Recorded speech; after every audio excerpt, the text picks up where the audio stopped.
I've been waiting a long time to say this, but Forza Motorsport is back.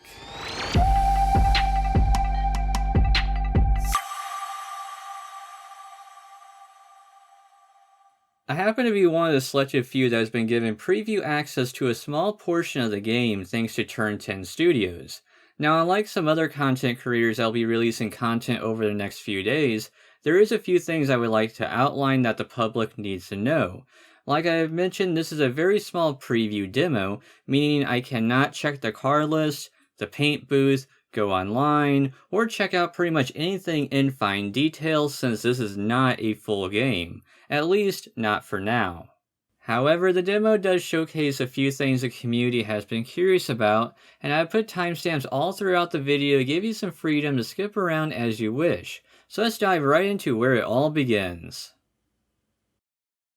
The Builder's Cup is your single-player career mode where you have a decent amount of events that you can do. As you can see, there's events for pretty much all sorts of things that's been in every Forza game throughout the years.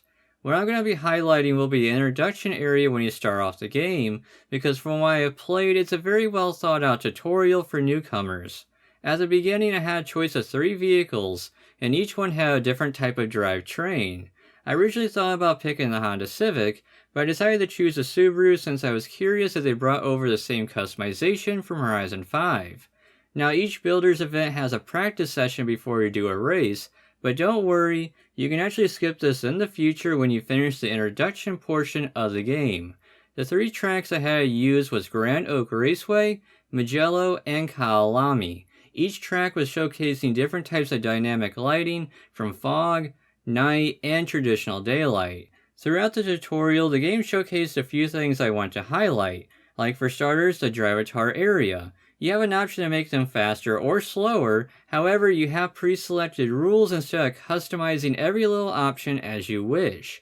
I decided to go for the middle difficulty and went with the sport rules for all 3 races. The next thing on the list is risk and reward. The game gives you the power on where you start the race. The further the back you go, the more money you'll get on top of all the difficulty settings that you are using. It's a nice feature to have, and you can train yourself on being a faster driver.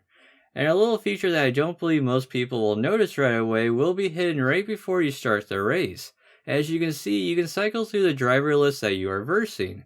But if you press the Y button, it'll bring up everyone in your race and you can see little stats of either their performance or if they're using someone's tune or design. I'm actually glad this portion of the game has returned because we have only seen it in online lobbies. Since we're on the topic of racing, I believe we should discuss about the elephant in the room, and that's how to level up your car to increase your vehicle's performance. This has been a very touchy subject inside the community, and I have to agree with majority of users thinking this should not be the way on how to upgrade your vehicle's collection. The way to level up is either driving in practice mode, qualifying, or the main race itself. Over on the right side of the screen, you'll see your car level going up by either completing track segments or overtaking slower vehicles. Like I accidentally got to max level 50 with my Subaru by restarting the practice session over and over again to understand the physics on the game. The creative director named Chris Akasaki has mentioned it can take upwards to an hour to hit max level to unlock every upgradable part for one vehicle. And yes, you heard me right when I said one vehicle. I should mention owning duplicates of the same vehicle is separate as well, meaning if you own 2 Subarus, you have to sit there for 2 hours instead of 1 hour to have the ability to select every single part on the car. This is why the community is extremely mad, because this is not the progression people want, or should I say majority of people. I do not want to sit there for an hour to unlock parts for a vehicle, then find out that vehicle is complete trash. That's the main issue I have with this system because I am a car collector in video games, and I love to have not only every car in the game, but majority of them upgraded in some shape or form. Words cannot describe on how this feature can turn away players from the game. If you look past the car leveling issue when it comes to upgrading, let's talk about customization or upgrading in general. The Horizon series has spoiled the community with well-needed updates like wheel spacers, anti-lag on turbos, and multiple customization updates. Now, Motorsport on the other hand likes to be different, So different in fact that we still do not have wheel spacers, anti-lag, and now horrible lighting and cannot move the camera when it comes to viewing your vehicle. Like, I don't understand why it's so dark and why we cannot move the camera at the moment. I seriously hope this is only a game preview issue and not a full game issue.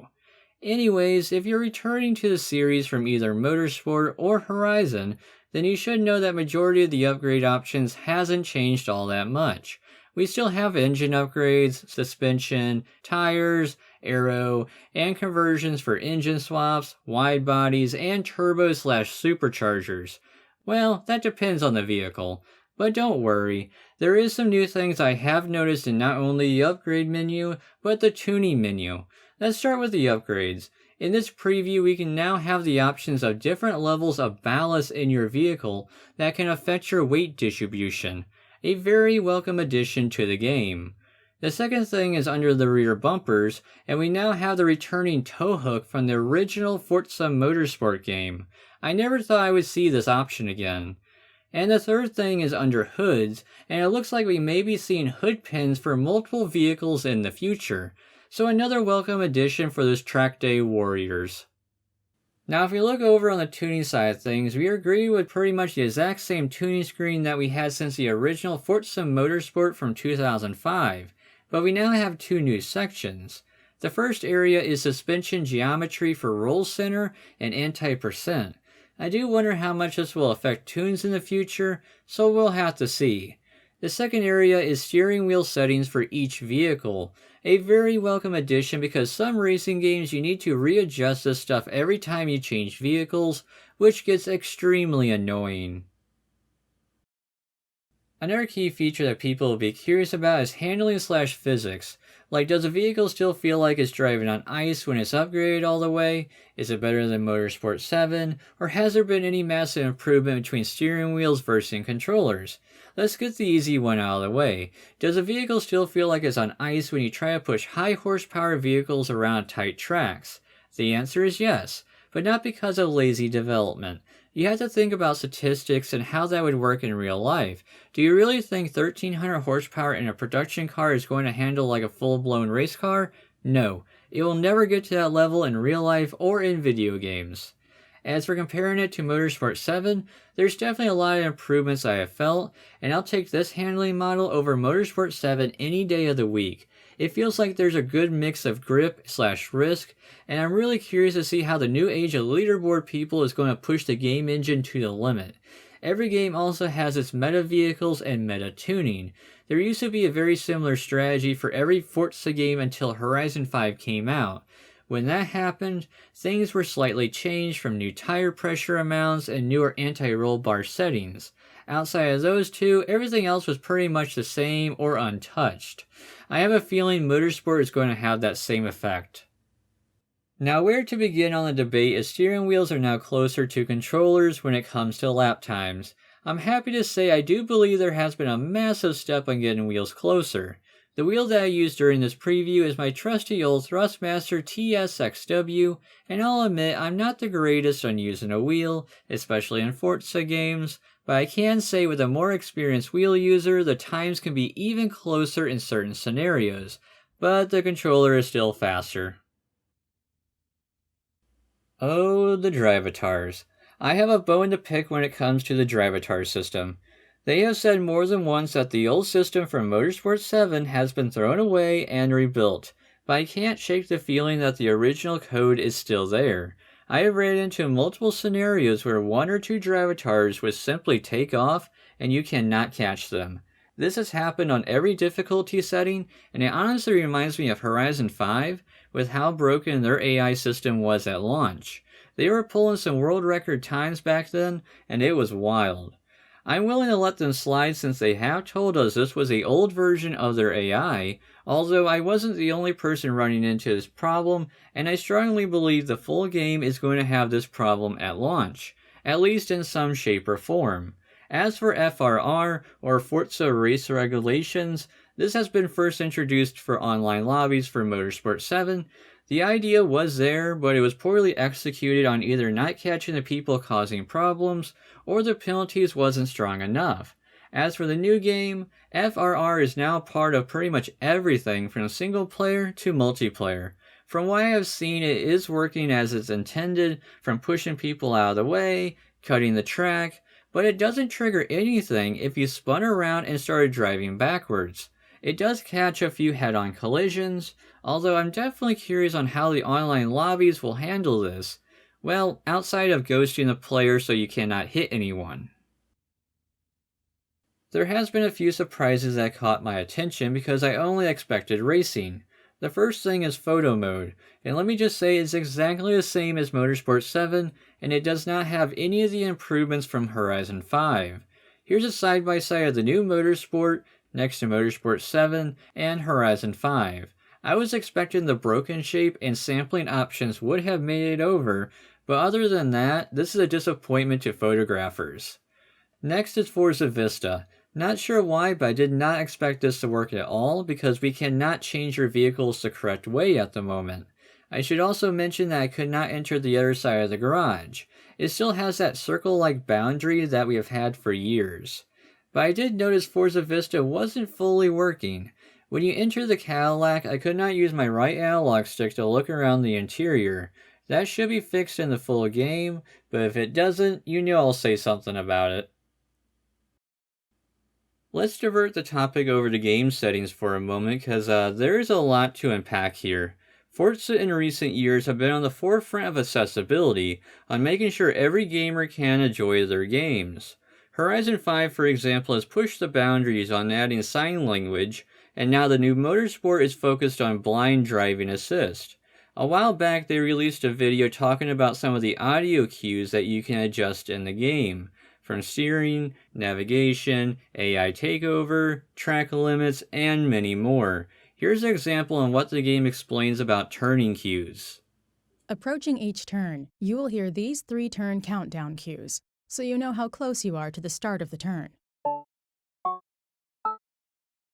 After that 3rd countdown cue, you'll steer into the turn.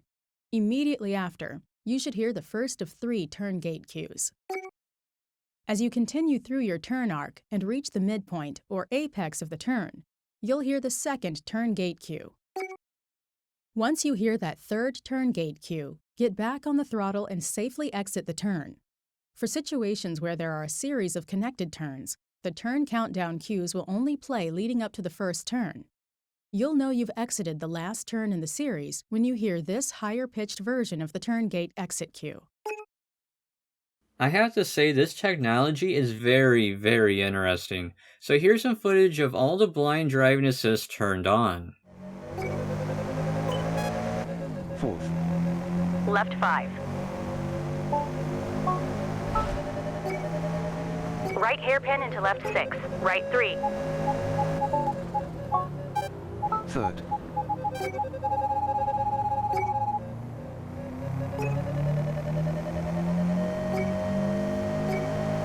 4th. Left hairpin. Outside of this feature, there is a few new options in the game for accessibility, and you can pause at any moment to look over some of the stuff. But let's continue through the settings because there is even more to unpack. In the assist area, we have the usual options that we have seen for years. As for additional assist, you have track limits, and that has been a thing since Motorsport 6, where you can turn on some extra guides for the side of the track.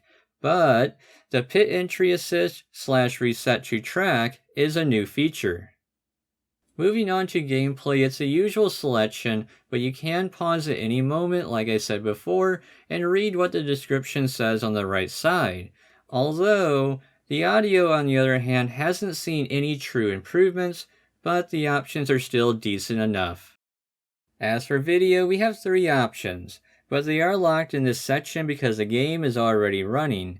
You would have to select this before you fully start the game.